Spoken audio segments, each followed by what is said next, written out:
En el aire de la ciudad. Radio Cuarentena. La radio de la secundaria 1, Divisadero, de General Madariaga. El 25 de noviembre se celebra el Día Internacional para la Eliminación de la Violencia contra la Mujer o Día Internacional de la No Violencia de Género. Esta fecha recuerda el asesinato en 1960 de las hermanas Mirabal, Minerva, Patria y María Teresa, 3 mujeres conocidas popularmente como las mariposas, que lucharon para acabar con la dictadura trújica, instaurada en República Dominicana durante más de 30 años. Hoy volvemos a decir, basta de violencia hacia las mujeres. Disculpen las molestias, pero nos están matando. Tiembla el Estado, los cielos, las calles, que teman los jueces y los judiciales. Hoy a las mujeres nos quitan la calma, nos sembraron miedo, nos crecieron alas. A cada minuto de cada semana nos roban amigas, nos matan hermanas, destrozan sus cuerpos, los desaparecen. No olvides sus nombres, por favor, señor presidente.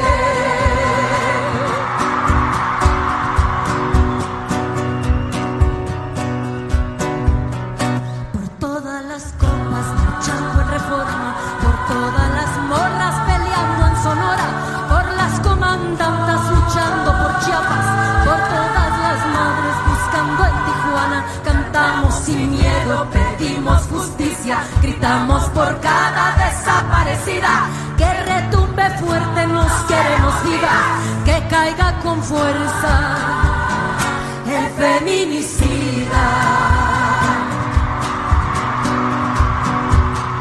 Yo todo lo incendio, yo todo lo rompo. Si un día algún fulano te apaga los ojos, ya nada me calla, ya todo me sobra. Si tocan a una, respondemos todas. Soy Claudia, soy Esther y soy Teresa. Soy Ingrid, soy Fabiola y soy Valeria. Soy la niña que subiste por la fuerza. Soy la madre que ahora llora por sus muertas. Y soy esta que te hará pagar las cuentas.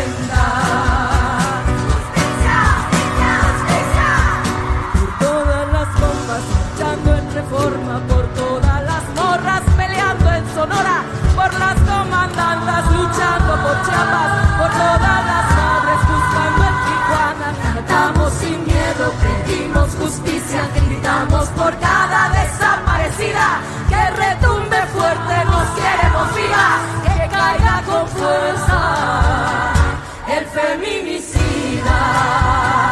Que caiga con fuerza el feminicida.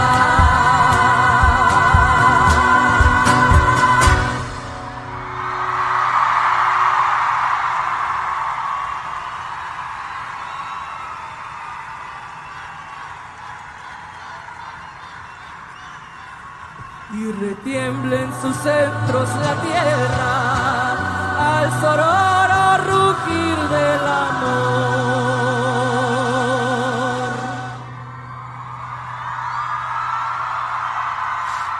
Y retiemble en sus centros la tierra al sororo rugir del amor.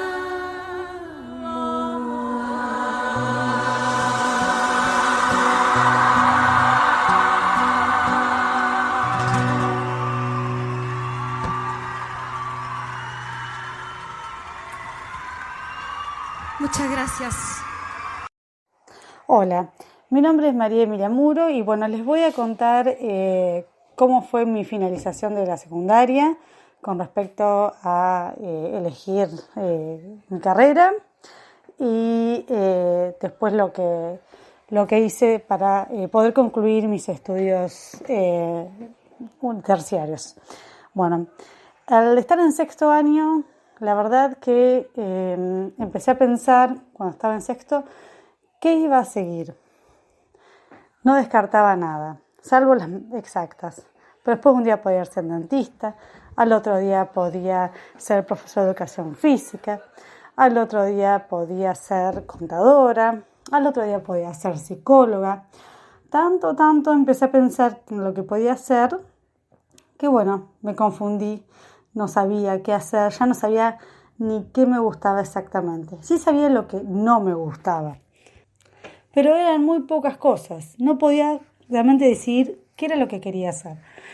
Bueno, al terminar mis estudios secundarios decidí quedarme en Madariaga, también necesitaba juntar plata para poderme estudiar. Me quedé un año acá, trabajando, juntando dinero para irme al año siguiente y haciéndome un test vocacional para poder que me ayudara a ver las carreras que eran más aptas para mí. La verdad que me quedé muy conforme con el test vocacional, nos evaluaron de todo, aptitud, inteligencia, interés, perseverancia, un montón de matices a tener en cuenta. Una de las carreras que me daba era lengua extranjera, así que sin tener tanto conocimiento de inglés como el que debería haber tenido, partí hacia la Universidad Nacional de Mar del Plata. Ahí estudié por 3 años, viviendo en la casa de los estudiantes de Madariaga, en el SEM.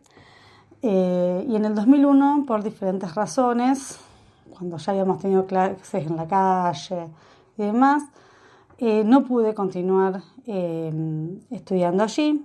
Tenía que alquilarme un departamento porque en la casa del SEM podíamos estar solo 3 años. Eso para mí no era posible. Así que me quedé en Madariaga. Busqué una manera de poder concluir mi carrera, mis estudios a distancia. En ese entonces el estudio a distancia era algo muy nuevo. Yo hice algo que era semipresencial, tenía que ir a Buenos Aires cada tanto. Por suerte tenía 2 amigas estudiando en Buenos Aires con quienes me quedaban, me iban a buscar porque yo nunca iba a Buenos Aires. Y el estar estudiando acá en Madariaga me permitía ya trabajar de profesora de inglés y pagarme mis estudios, porque de otra manera no podría haber estudiado en este terciario que era privado, ni tampoco haberme costeado los viajes a Buenos Aires y demás. Terminé el primer título de la carrera, que es para inicial, y en ese entonces era EGB 1 y 2, que vendría a ser lo que es primario en este momento. Y decidí irme a otra parte del mundo a practicar la lengua. Para eso tuve que juntar plata nuevamente, o sea que siempre seguí trabajando y logré poder pagarme el boleto de avión y todo lo que lo que incluía esa working holiday. Fui una de las más grandes que viajó con más edad, porque a mí nadie me pudo pagar el viaje. La mayor parte de los chicos que viajaban tenían 23, 24, yo tenía ya 29, 28. Y viví en Nueva Zelanda casi un año, trabajé de diferentes cosas, trabajé para Greenpeace, hablando sobre las políticas medioambientales del lugar, tratando que la gente se sumara, trabajé en viñedos, trabajé en kiwales, trabajé granjas orgánicas, en un montón de cosas. Entre medio también viajamos al sudeste asiático, podemos juntar plata para estar de vacaciones 1 mes y medio en el sudeste asiático. Y todo eso fue posible al siempre seguir, nunca frenar, siempre poder tratar de poder seguir adelante con lo que tenía. Al volver de mi viaje en el exterior, en el cual disfruté muchísimo, viví con personas de todo el mundo, al volver comencé el segundo tramo de la carrera, que es para enseñar en secundaria. Y bueno, esa es mi experiencia. Espero no se les haya hecho muy largo el audio, pero simplemente quise compartir esto que muchos alumnos viven en sexto año, esa ansiedad de no saber qué hacer, qué elegir, que por ahí lo que vos querés tampoco está a tu alcance. Hoy en día hay muchas posibilidades. Fíjense en internet, yo siempre les digo, en nuestro momento teníamos solo la guía del estudiante. Hoy pueden buscar, pueden googlear, tienen muchas cosas que son virtuales, en las que solo tienen que viajar. Por ejemplo, Villa Gesell tiene muchas posibilidades. Creo que el que quiere puede, y que el esfuerzo trae sus frutos. Simplemente eso. Hola, ¿cómo están? Soy Graciela Verónica, la Juge, narradora oral, cuentacuentos. Quiero felicitar a Radio Tuyú AM 1540 LU28 por su cumpleaños número 50. Una hermosa emisora, primera de Atlántida Argentina y orgullo de Madariaga y de todo el Partido de la Costa.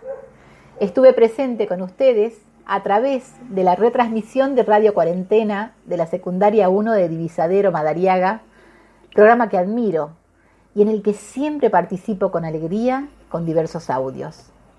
Feliz cumpleaños y les regalo este poema. Te regalo una palabra con cinta y moño, de esas que se desatan cualquier otoño. Una palabra blanda con piel de espuma para soplarle al viento y llenar la luna. Luna de una palabra que soñadora vive cuando se duerme y muere con la aurora. Te regalo una palabra sin decir nada, porque la traigo escrita en tu mirada. Una palabra enorme, con nuez y ruido, de las que no se pierden cuando se han ido. Te la regalo ahora, porque es urgente que te des vuelta y veas que estoy enfrente. ¡Feliz cumpleaños y que viva la radio! En el aire de la ciudad, Radio Cuarentena, la radio de la secundaria 1, Divisadero, de General Madariaga. Mi abuelo Carlos Morales tiene 81 años, fue un hombre muy trabajador en su época, un hombre que buscaba su dinero, su propio trabajo, un hombre muy bueno y muy trabajador. Él vivía en Entre Ríos y un día cuando se terminó el trabajo, decidió venir a Pinamar, y donde consiguió trabajo en mantenimiento de canchas de golf. Y fue un día cuando conoció a mi abuela que decidieron juntar plata, ahorrar y comprarse una casa en Madariaga, donde ahora están viviendo. Ya son 2 personas grandes que bueno, tienen jubilación, cobran su jubilación, que ya no pueden trabajar, pero en su época fueron muy trabajadores. Mi abuelo tenía el padre en Italia, descendía de Italia y se vinieron a Entre Ríos. También mi bisabuelo también fue un hombre muy trabajador, que se buscó toda su vida allá en Italia, y un día también decidió embarcarse para Entre Ríos, donde ahí lo tuvieron a mi abuelo, que estoy contando, y por falta de trabajo. Y se criaron todos ahí en Entre Ríos, y un día por falta del trabajo y por complicaciones de mi bisabuelo, que falleció, mi abuelo decidió embarcarse para Buenos Aires, donde de ahí se vino hasta Pinamar, y ahí ya se habituó en una casa que le había dado la municipalidad, y después decidió juntar su propia plata para comprar su propia casa. Mi abuela tenía 4 hijos con su pareja anterior, y su pareja anterior lamentablemente no se hizo cargo, pero cuando conoció a mi abuelo los crió, le dio todo el amor que un padre le podría dar a su hijo, y bueno, y se quisieron mucho, y bueno, y ahora sus hijos, porque para él son sus hijos, los llaman papá y eso, y bueno, y mi abuela, puedo tener una vida digna. Puedo tener una vida digna y llena de felicidad como se lo merece una mujer. Hola, me llamo Irene Vallejo, soy escritora. Mientras escribía El infinito en un junco, uno de los aspectos de la investigación que más me ha sorprendido y que más apasionante ha resultado ha sido la búsqueda, ¿no?, de los restos, de las huellas de las mujeres en la historia de los libros y de la lectura. Creo que las mujeres han sido un eslabón importantísimo en la educación y en la transmisión de conocimientos. Para mí ha sido una sorpresa descubrir que a pesar de todos esos obstáculos, de esas imposibilidades, ¿no?, de la obligación de quedarse dentro de las paredes de su casa y no poder salir al mundo a tener las experiencias que plasmar en los relatos, en los libros, sin embargo ellas han estado muy presentes, mucho más de lo que creemos. Quizá las primeras narradoras de historias, las más antiguas, fueran las mujeres mientras cosían, porque me llama la atención que haya tantos términos en común entre los textos y los textiles, ¿no? Que hablemos constantemente del nudo de una historia, del desenlace de la narración, del hilo del relato, de bordar un discurso, de urdir una trama, y así son infinitos los términos en los que relacionamos coser y narrar. Mi teoría, mi hipótesis es que las mujeres fueron las narradoras por antonomasia en los primeros momentos de la oralidad, y al mismo tiempo que cosían se contaban cuentos, se contaban sus emociones, se contaban sus historias, y por eso utilizaban las metáforas de la costura, del telar, de lo que tenían entre sus manos en ese momento, porque esas son tareas específicamente femeninas. Así que hay allí toda una historia borrada y que es muy difícil de rastrear sobre la aportación intelectual de las mujeres como maestras, como narradoras, como enseñantes de sus propios hijos. De hecho, en el mundo romano, los hombres preferían que las mujeres se educasen, y como querían que los niños de su familia fueran los futuros líderes políticos, los oradores, los abogados, tenían interés en que aprendieran a hablar gracias a mujeres que estuvieran formadas y que tuvieran conocimientos y que hubieran leído. Pero no interesaba la educación de las mujeres por sí mismas, sino solo como una herramienta instrumental para enseñar a otros. Me importa mucho destacar que las mujeres siempre se han rebelado contra esas limitaciones, contra las voces que las hacían callar ya desde la Odisea, y han creado mucho más de lo que yo esperaba.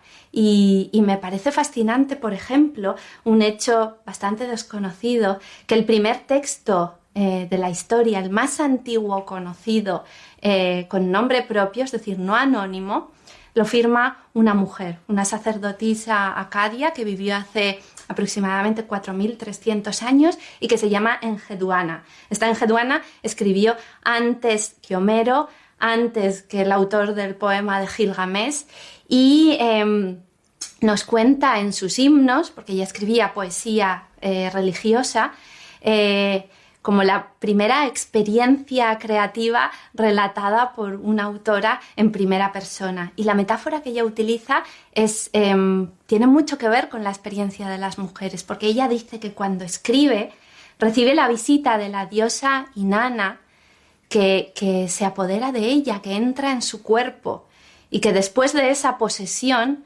ella da a luz las palabras. Es el parto del poema. Y esa imagen de crear como una forma de procrear es profundamente femenina y es muy emocionante. E incluso en sociedades tan misóginas como fue la de los griegos en la antigüedad, pues tenemos personajes como Safo, la poeta, o como Aspasia, que fue, según dice el propio Sócrates, su maestra, que se casó con Pericles, el líder de la joven democracia ateniense, y cuentan muchas fuentes que ella le escribía los discursos, y esos discursos que a través de la obra del historiador Tucídides han llegado hasta nuestros días, han inspirado discursos de Kennedy y Obama. Es decir, que en nuestro mundo contemporáneo todavía se sigue escuchando la voz de aquella Aspasia que se ha convertido casi en un fantasma o en una imagen borrosa de la antigüedad. Me gusta insistir en que hubo mujeres filósofas en la academia, en las escuelas helenísticas, mujeres que se dedicaron a pensar, mujeres que contaron su historia, sus emociones, sus sentimientos, que indagaron, que buscaron, que investigaron y que hicieron todo lo posible por dejar huellas. Y creo que rescatar toda esa herencia es muy importante también por las niñas que hoy están estudiando, que hoy están aprendiendo y que serán las creadoras de mañana, que sepan que hay detrás toda una historia, que hay unas predecesoras y que el papel de las mujeres como intelectuales, aunque haya sido silenciado y haya quedado en la sombra, es importantísimo y ahora estamos intentando rescatarlo para que nunca más vuelva a caer en el olvido.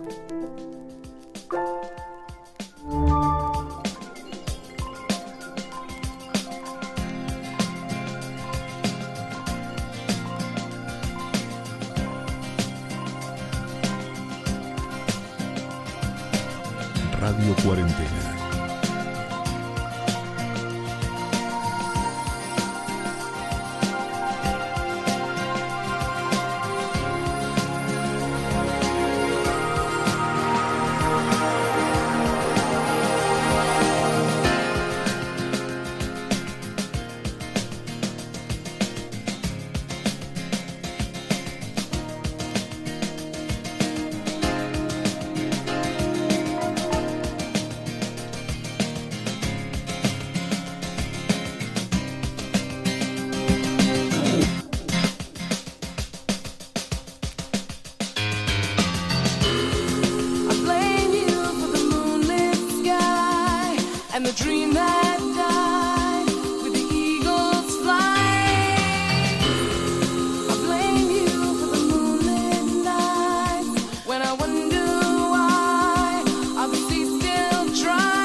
Dream that died with the eagles fly.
Radio Cuarentena.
Hola, ¿cómo están? Bueno, hoy vamos a hablar un poquito del derecho a la educación y un caso que está conmoviendo con una rebelión y una conquista impresionante a toda Latinoamérica, que es el caso de la prueba en Chile, donde el pueblo junto al estudiantado y la clase obrera está logrando una conquista histórica que es cambiar una constitución de un gobierno dictatorial, de uno de los peores regímenes que ha tenido Chile en los últimos tiempos, ¿no? El régimen de Augusto Pinochet y su dictadura. En ese sentido, me gustaría recuperar las palabras de un gran poeta y escritor que se llamaba Rubén Darío y que decía: juventud, divino tesoro. ¿Por qué digo esto? Porque sin duda que la rebelión en Chile empezó hace más de un año de la mano de la juventud chilena y sobre todo los estudiantes y las estudiantas.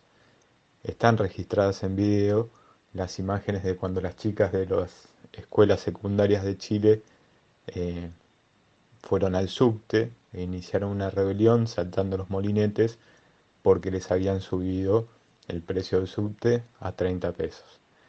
Sin embargo, bueno, eso ocultaba toda una crisis de fondo y el arrastre de muchos años de falta de educación, de falta de ingresos para poder bancar la educación y para poder bancar la vida, ¿no? Un poco lo que sucede en todos los lugares donde se generaliza la pobreza, la falta de acceso a la educación, a la salud, a la vivienda y los alimentos. Así que bueno, me traje un machetito para leerles algo. Dice así: fue bajo la superficie en el subte de Santiago de Chile donde estalló el grito que da cuenta de reclamos profundos y extendidos en materia educativa, salud, jubilaciones, salarios, que se arrastran hace más de 30 años, y cuestionan a todo un régimen social que ha reducido a la educación pública a su mínima expresión. Se venía de 8 semanas de huelga docente y movilizaciones estudiantiles, con apoyo de portuarios, trabajadores de comercio y cacerolazos en las comunas. Antecedieron la rebelión que ahora se está viviendo en Chile. Desde la salida de la dictadura, uno de los principales reclamos del pueblo hermano chileno es que el Estado brinde educación pública, gratuita y se prohíba el lucro con la educación privada. En la actualidad, solo el 25% del sistema educativo es financiado por el Estado. El 75% restante depende de lo que puedan pagar los estudiantes y sus familias. La gratuidad educativa solo está garantizada en el nivel básico. A partir del secundario, las escuelas cobran cuotas. En tanto, todas las universidades cobran aranceles. Las bases del actual sistema educativo chileno fueron sentadas durante el régimen militar de Augusto Pinochet y continuadas bajo el régimen democrático. En 1981, Pinochet reformó el sistema universitario, eliminando la educación terciaria gratuita. A partir de entonces, los alumnos que quieren ir a la universidad pero no tienen los fondos para costearlo, deben pedir créditos, que es la mayoría de la población. Las manifestaciones lideradas por los estudiantes secundarios en 2006, calificadas como Revolución Pingüina por el color de los uniformes de los estudiantes, en tiempos del gobierno de Michelle Bachelet, pusieron de relieve toda esta situación. Las movilizaciones de 2006 terminaron con algunas modificaciones que no cambiaron las tendencias de fondo. En el 2011, el primer gobierno de Sebastián Piñera, nuevamente una intervención masiva de los estudiantes, generó las protestas en reclamos del fin de la oferta privada y el endeudamiento de los estudiantes.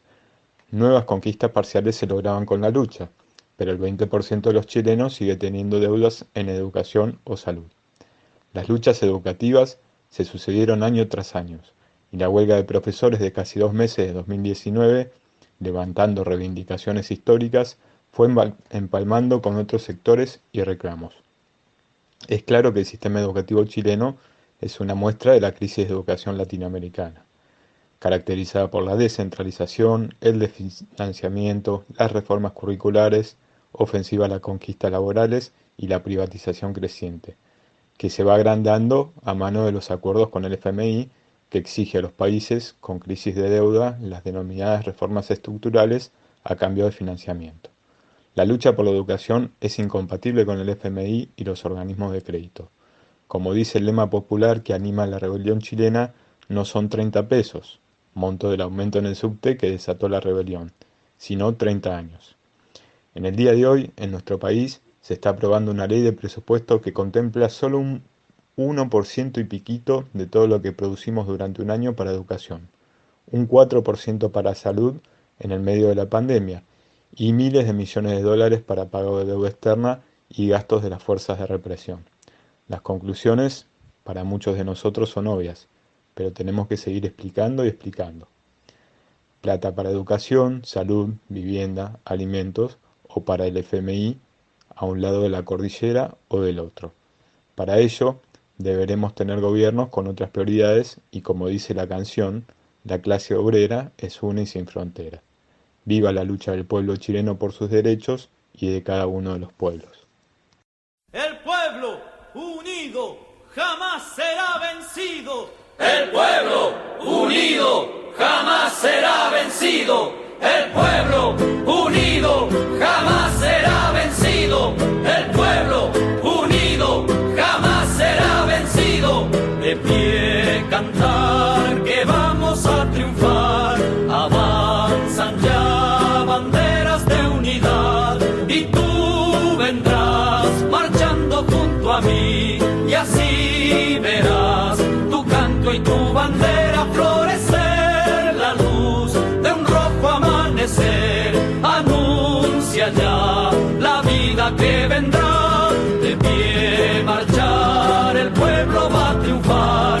Será mejor la vida que vendrá a conquistar nuestra felicidad y en un clamor mil voces de combate se alzarán. Dirá canción de libertad, con decisión la patria vencerá. Y ahora el pueblo que se alza en la lucha con voz de gigante gritando adelante. El pueblo unido jamás será vencido. El pueblo unido jamás será vencido. La patria está forjando la unidad. De norte a sur se movilizará. Desde el salar ardiente y mineral al bosque austral. Unidos en la lucha y el trabajo irán. La patria cubrirán. Su paso ya anuncia el porvenir. De pie cantar el pueblo va a triunfar. Millones ya imponen la verdad. De acero son ardiente batallón. Sus manos van llevando la justicia y la razón. Mujer, con fuego y con valor, ya estás aquí junto al trabajador. Y ahora el pueblo que se alza en la lucha con voz de gigante gritando adelante. El pueblo unido jamás será vencido. El pueblo unido jamás será vencido. El pueblo unido jamás será vencido. El pueblo unido jamás será vencido. El pueblo unido jamás será vencido. El pueblo unido jamás será vencido. En Comunicación y Cultura del Consumo aprendimos que en el pasaje de ciudadanos a clientes, el neoliberalismo buscó reducir los derechos a objetos del consumo. Este domingo los jóvenes chilenos vieron concretado en el apruebo de la posibilidad de reformar la constitución de la dictadura para tener educación pública como nosotros. Los estudiantes argentinos que no tenemos que pagar aranceles en la secundaria pública y podemos ingresar a los estudios terciarios y universitarios sin pagar costosos créditos de por vida. Hola, ¿qué tal? Muy buenas tardes a todos. Mi nombre es Mercedes y soy profesora de la secundaria número 1 de Divisadero. En este caso, quiero participar y comentar un poco acerca de mi vocación. Para eso me tengo que remontar ya a los últimos años de la escuela secundaria, en donde con mis amigas nos empezábamos a preguntar qué queríamos estudiar a futuro. A mí siempre me había gustado todo lo que eran los temas relacionados a la comunicación, y me gustaba leer diarios, me gustaba ver noticieros, ver programas de actualidad. Yo soy la menor de 3 hermanas, entonces mis hermanas ya estaban estudiando en la Facultad de La Plata, entonces yo empecé a ver qué lugares había en La Plata para estudiar algo relacionado a lo que a mí me gustaba. Vi que estaba la Facultad de Periodismo y Comunicación Social, es por eso que me metí a estudiar periodismo, que era lo que a mí me gustaba. Hice el curso de ingreso allá por el año 2006, y cuando empecé a transitar el primer año de la carrera vi que el periodismo no era algo que a mí me gustaba. Pero uno ya decía, bueno, en la Facultad de Periodismo estudias periodismo nada más. Vi que había otras ramas de la comunicación, que estaba el profesorado en Comunicación Social y también estaba la licenciatura en Comunicación, pero con orientación en Planificación Comunicacional. Es por eso que yo me incliné para lo que era el lado de la planificación y el profesorado en Comunicación Social. Ambas carreras están muy relacionadas a todo lo que es el trabajo en diferentes instituciones y organizaciones. Teníamos muchas prácticas, tanto en lugares formales e informales, algo que uno va disfrutando y que va adquiriendo diferentes cuestiones, diferentes situaciones vas atravesando a lo largo de la carrera. Yo en el primer año, si bien empecé a ver que el periodismo no era algo que a mí me gustaba, yo sabía que la comunicación sí era algo que a mí me gustaba. Entonces empecé a indagar, empecé a ver y empecé a disfrutar todo lo que era tanto el profesorado como la planificación. A veces uno se pone a pensar de que elegir una carrera a los 18 años es muy difícil, porque es algo que vos vas a tener que hacer el resto de tu vida. Por eso me parece importante que nunca hay que perder las ganas, nunca hay que perder la motivación, siempre hay que buscarle la vuelta para disfrutar todo lo que uno está haciendo. Es por eso que si uno a veces cuando elige una carrera piensa y se imagina futuro. Por eso, más que nada, yo les quería contar mi experiencia y ver que a pesar de haber tenido una pequeña crisis, podríamos decir, en relación a si me gustaba o no me gustaba la carrera, pero bueno, uno le encuentra la vuelta y encuentra que no todo está perdido, que al final la comunicación sí era algo que a mí me gustaba, pero no era el periodismo lo que a mí me gustaba. Hola, soy Erika Urragaria, estoy cursando 6º año en la escuela secundaria EDEM número 1 y quería contarles un poco de por qué me decidí a estudiar enfermería. Bueno, cuando yo tenía 6 años, mi papá falleció de leucemia y desde ese entonces decidí que quería ser doctora. Era chiquita y supongo que creí que siéndolo podría ayudar a más personas con ese tipo de enfermedades o incluso salvarle la vida. Bueno, a los 15 tuve a mi bebé Elías y me empezó a gustar la obstetricia por el cuidado que nos dieron, por la atención que me prestaron, por la paciencia, porque yo preguntaba todo y qué es esto y qué es aquello y qué es lo otro y esto está bien, este peso está bien, lo otro, ay, era todo. Y bueno, así que me empezó a gustar eso.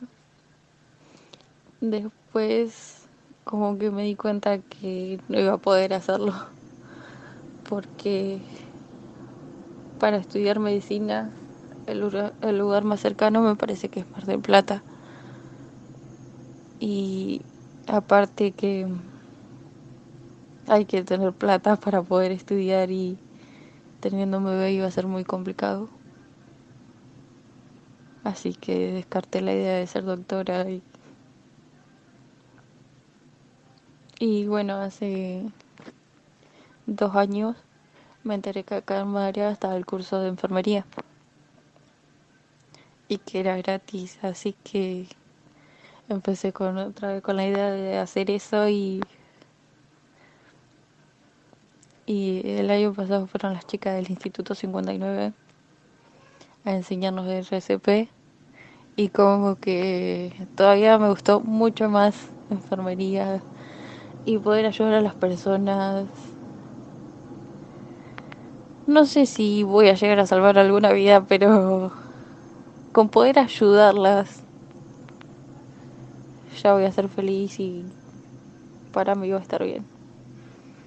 Y si algún día puedo seguir estudiando y aprendiendo más de cómo poder ayudar a las personas, lo voy a seguir haciendo, sin dudas. Sheila, bueno, acá te mando mi audio sobre mi vocación, creo. Ahora vamos a ver si es así. Cuando estaba en la escuela secundaria, que estaba en la escuela técnica de acá de General Madariaga, ingresé en esa escuela porque como mi padre trabajaba no sabía si iba a poder seguir estudiando otra carrera. Entonces esa fue la decisión por la cual ingresamos en la escuela técnica y gran parte de mis amigos estaban en la escuela normal, que no quiere decir que mi escuela técnica no haya logrado nuevos amigos. Terminé en el año 81, pensaba irme a estudiar Ingeniería a La Plata, pero justo ese año nos convocaron para el servicio militar obligatorio, la ex Colimba. Lo hicimos con un grupo de conocidos de Madariaga, había creo 2 y después unos pocos más. Estuvimos movilizados por la guerra de Malvinas, estuvimos en el sur, estuvimos en varios lugares hasta llegar a Río Gallego. Tuvimos un par de días para irnos a ver si nos íbamos a la isla y no nos íbamos a la isla. Bueno, se terminó la guerra, volvimos, tuvimos la oportunidad, los que habíamos estado movilizados, de dar el ingreso a ingeniería en la ciudad de La Plata. Dentro de los 300 y pico, 60 aprobamos. Yo tuve la suerte de estar ahí, aprobar, porque sabía que el tiempo que estaba y el esfuerzo que hacían mis padres era muy importante, entonces tenía que no perder tiempo, tenía que hacerlo. Llegué hasta el tercer año, en tercer año viví atrasado, a veces teníamos que salir a trabajar para juntar un mango o pintábamos por ahí para poder mantenernos. Bueno, pasó difícil tomar la decisión, pero bueno, con otro compañero que estaba en la misma situación de yo, que yo, que era de Rosario, bueno, hicimos, en ese momento se cursaba, se hacía un curso de físico matemática adelantado para poder dar clases en la escuela secundaria y nos daban un título. Al cambiar la ley federal no nos sirvió, no fue avalado y tuvimos que hacer las distintas capacitaciones que yo terminé de hacerla en el año, creo, 98, que íbamos a Mar del Plata al Pinos de Anchorena. Mi primer clase fue en la escuela técnica en el año 86, en el 86, en la escuela normal, con un grupo de alumnos que hasta el día de hoy inclusive he tenido a sus hijos. Uno de esos alumnos es padrino de una de mis hijas, por la amistad que tenemos.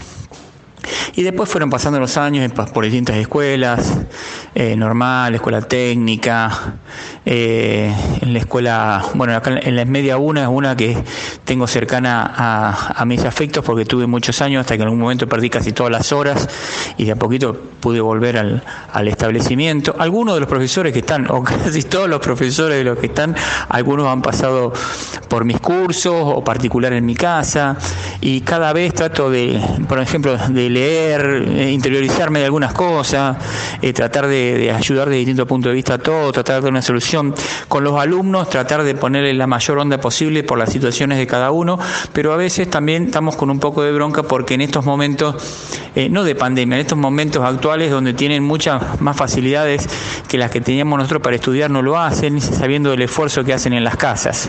Pero bueno, eso lo tendrán que solucionar con el tiempo, y cuando me encuentro con alguno de esos alumnos, cuando ya ha pasado el tiempo, más de uno me dice: Gerardo, ¿te acordás cuando me decías que tenía que estudiar, que me iba a cambiar? Sí, bueno, bárbaro, quiero terminar el secundario, ¿cómo puedo hacer? Y bueno, muchos terminaron a la noche.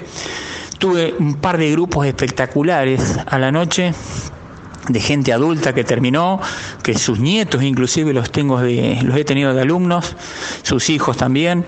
Y bueno, estamos pensando ya más en el momento de irnos que de quedarnos. Pero si tuviera que elegir la docencia otra vez, sin duda que lo haría. Me presenté para algún cargo alguna vez de vicedirector, pero no, me gusta el aula. Me gusta estar en el aula, me gusta estar en contacto con los chicos, me gusta la sala de profesores, tomar un mate, disfrutar con cada uno de los profesores, por ahí juntarnos en alguna cena, respetar a cada uno, que puedo coincidir o no coincidir, pero siempre en una base de respeto. Y la docencia me ha dado una forma de vida, una forma de llegada a mucha gente que si no lo hubiese hecho. Y hago lo que me gusta y con mucha pasión. A veces con más ganas, a veces con menos ganas, de acuerdo a los grupos, pero bueno, todos aquellos que quieren que los ayude, siempre trato de ayudarlos dentro de mis posibilidades. Creo que dentro de la escuela debo ser el más viejito de todos, que conozco a todos y a casi cada rincón de la escuela desde que empezamos. Y bueno, este ha sido un momento espectacular para cada uno de nosotros, y siempre insistiéndoles a mis hijos que hay que estudiar.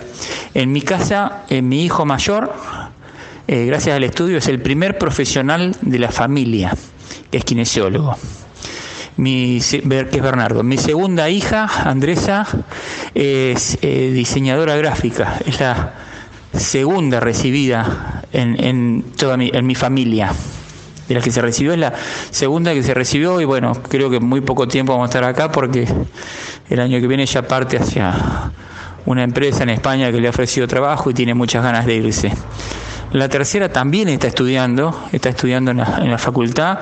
El cuarto se anotó hoy para la facultad, y creo que el estudio es una forma que nos puede cambiar nuestro entorno, nuestra situación. No todos vamos a poder ser profesionales, pero sí todo lo que hagamos tiene que estar basado en el esfuerzo, en la responsabilidad y en el respeto. Ojalá los chicos puedan escucharlo, ojalá todos los docentes puedan escuchar. Los que fueron alumnos míos particular o en la escuela podrán decir si es cierto esto o no. Un abrazo para todos, y nunca dejen de estudiar, nunca dejen esta profesión tan linda que es ser docente. Hola a todas y a todos, mi nombre es Luciano Lago, soy profesor de historia. Y hoy, que hablamos de vocación, tengo que serles sincero, esta palabra a mí mucho no me simpatiza. Yo la asocio, al igual que otros conceptos como cultura del trabajo o frases hechas como tengo la camiseta puesta de la empresa en la cual trabajo, son frases o conceptos que esconden ciertos intereses detrás y que a veces nosotros no nos ponemos a pensar en eso.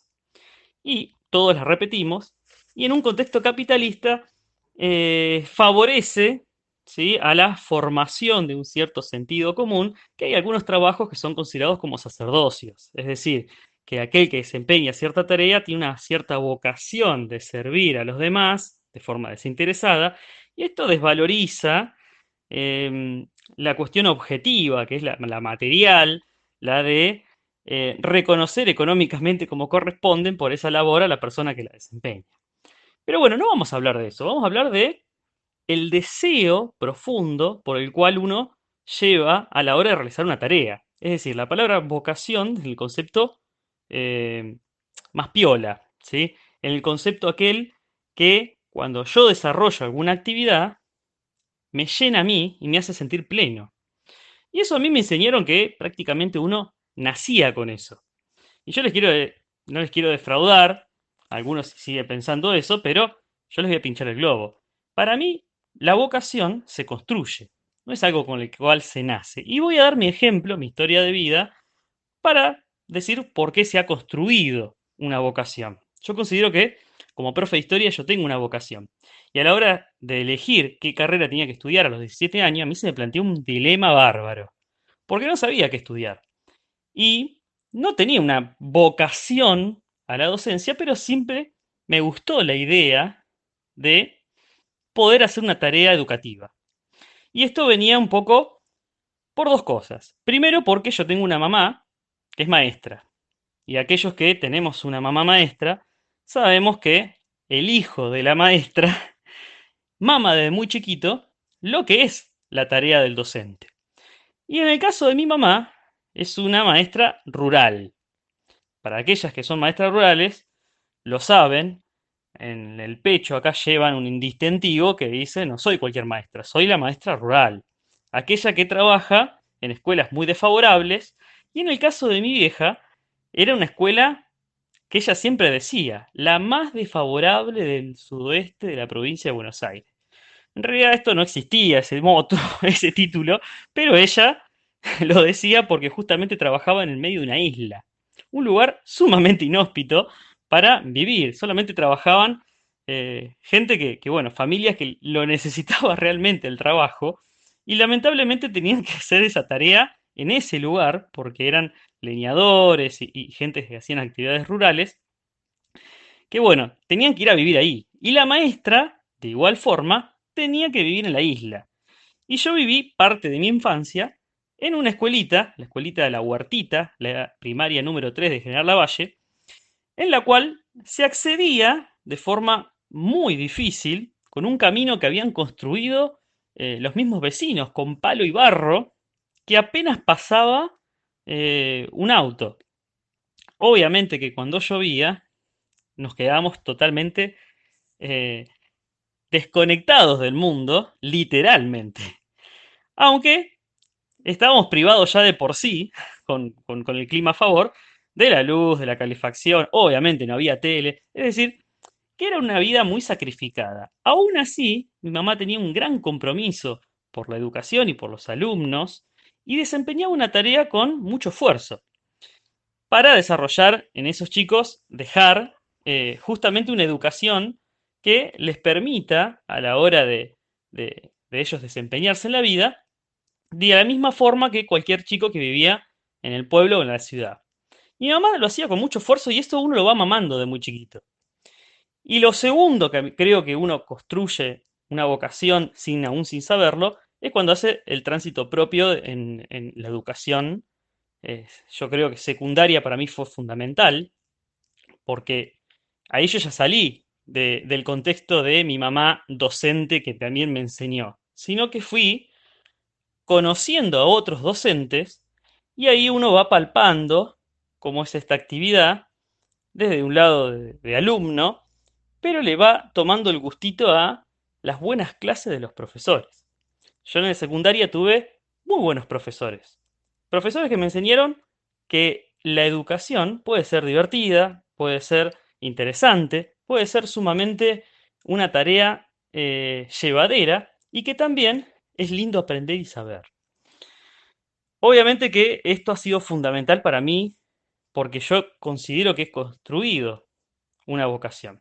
Y quiero que este ejemplo sea parte de un incentivo a que ustedes también construyan. A ustedes, yo le digo, a mis alumnos, aquellos que todavía no tienen vocación, no importa la edad que tengan, que nunca es tarde para construir la vocación. Es decir, que construyan la actividad, la ocupación, la profesión que consideren que los haga sentir plenos, llenos, que les guste. Y a la hora de trabajar, esto ayuda un montón, porque no es lo mismo trabajar a desgano que trabajar sintiéndose sumamente útil en lo que uno está haciendo y que se siente bien porque se siente realizado. Así que bueno, espero no haberlos aburrido con mi historia y que les sirva un poquito esto de la vocación se construye. Un abrazo a todos. Fue una producción de Radio Cuarentena, la radio de la Escuela Secundaria 1, Divisadero, de General Madariaga.